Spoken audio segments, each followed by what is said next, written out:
chinenge chitika mulife make handizive, ane need here mulife yake handizive. Mukadzi ndo panosimuka kuenda kuna baba, onoti baba, tanga taidii kuti tivakire murume uyu erumu yaanoti achibva kwaari kubva anodarika nepano, haasi kuzodarika but ngaasvike nepano azorore. Kana achinge azorora odya ogeza ochinja kana hembe dzaanenge ainadzo ozodarika hake oenda. Takati baba wangu shava iwe mukadzirudzii. Msindo vakauya kwandiri vakati baba ndiri kuona murume ari kungodarika nepapapa, handizive kamwana kaanenge ainako. Tanga tadii kumuvakirawo rumu yekuti kana achinge kudarika nepano asvike ageze adye apfuure hake achienda kwaanoenda. Whether zvaari kutaura zvakanaka kana kuti hazvina, but ndinotombomutarisa neimwe negative ai yokuti ndinenge chiti unomuziva here murume wacho iyeye. Haleluya, amen. Unomuziva here murume wacho? Hapana kana murume mumwe chete wekuti vadzimai vakaenda kunotaura nawo nababa voti ngativakirei umwe murume wavasingazive imba yokuti vambosvika vachigaravo zvavo. The worst part of it, anotonzi munhu waMwari Elisha.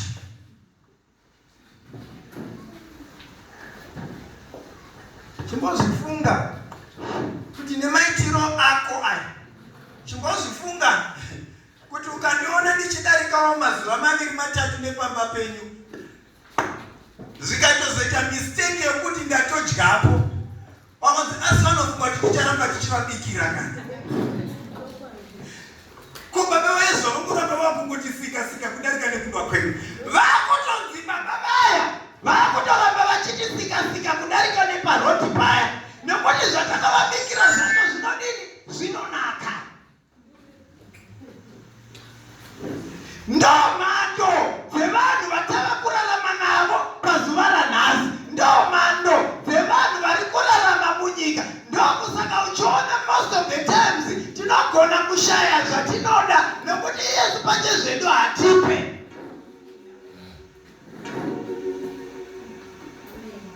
Ngativakei musha wekuti murume uyu dzote singamuzive auye achiita zvaanoda pano, anodarika Elisha every day, anowana kavakirwa imba pamusorosoro ine mubhedha, ine laiti, ine tebhu, ine zvese zvinoshandiswa, ongosvika waita orara zvake pamubhedha.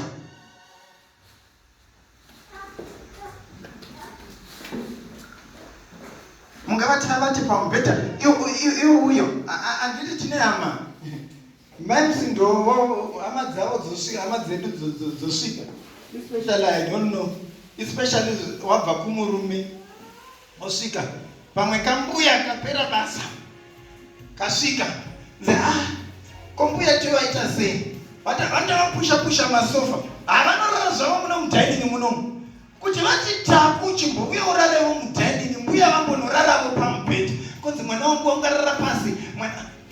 But kwakabva mwana wako iyeye ndokuna mbuya ava, but ndovaona kutaura kuti havakwalifai kunorara pamubhedhayo, but mumwe munhu asikakuzivi, asina anomuziva, anonotenga bhedhi oisa mumba, oisa even chikafu chokuti anodya kusvika aguta achisiya achidarika achienda.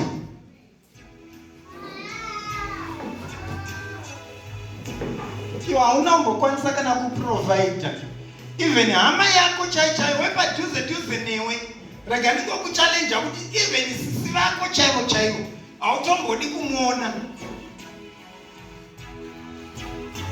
Bhaibheri shoko raMwari rinoti mukadzi uyu hapana chaakanga asina, but ukaenda naro deeper into details ndoparinozotaura kuti mukadzi uyu akanga asina mwana. Hello? Zati mukadzi uyu akasina mwana, haana kuita mwana mulife yake. Zati munhu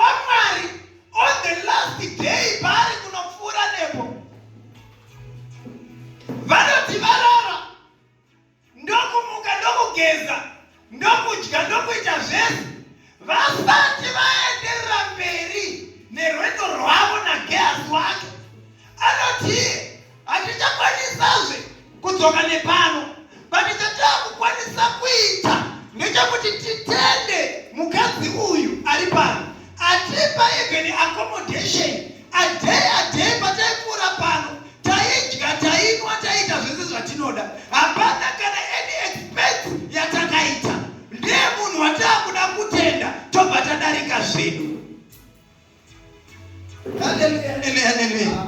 Nona zviri kuitwa nemunhu wamwari anotoziva even to appreciate kuti no, let's just appreciate this woman.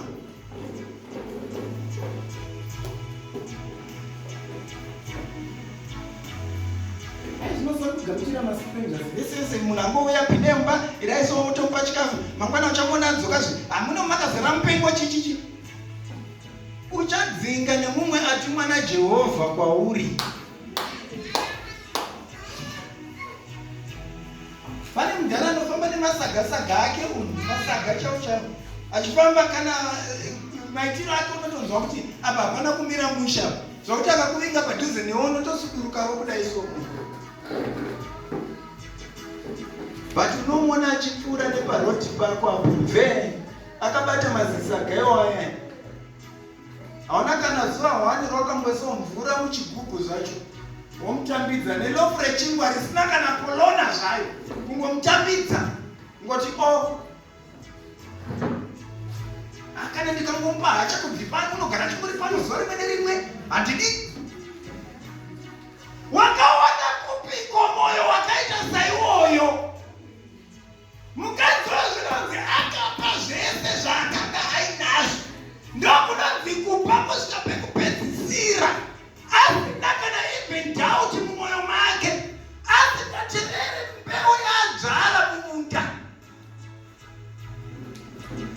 Chashata munhu wanhasi unotevera kunovhukunyura mbeu yadzvara nemashoko emuromo wake. Unovhukunyura nemashoko ako. Zvinonzi adaro zvikanzi chii chisina mukadzi uyu handizive kuti gehazi akaprofita kana kuti ndimwari akataura naye. Zvikanzi ayo ndoona kuti mai ava havana mwana muupenyu hwavo.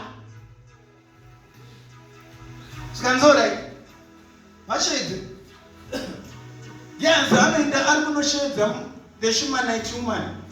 Hanzi pari kunosvika pamukova so chaakatanga kutaura naye ndechakumuudza kuti next year by this time uchange wabata mwana wako mumaoko. Nokuda kwezvawaita Elisha haana kukutaura pasina condition yakanga yaitika, but nokuda kwekuti mukadzi uyu wakanga apa nemwoyo wake wese ndokubva anzi next year by this time uchange wabata mwana wako mumaoko.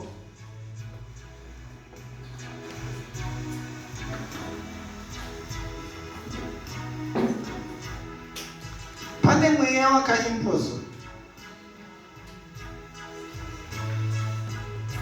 na who is this woman na Sarah mumadzimai. Mweya wakati ini zvingaitika izvozvo kwandiri kutodhiraivha mota chaiyo chaine mazariro akaita motikari murodhi umu ndichitopedza indosvika pepa dzenenge dzakawanda pa ndingadhiraivha kundonzi wakani mama dhiraivha mota ndiwe ndingaidhiraivha here dhiraivha imwe baba rumbi.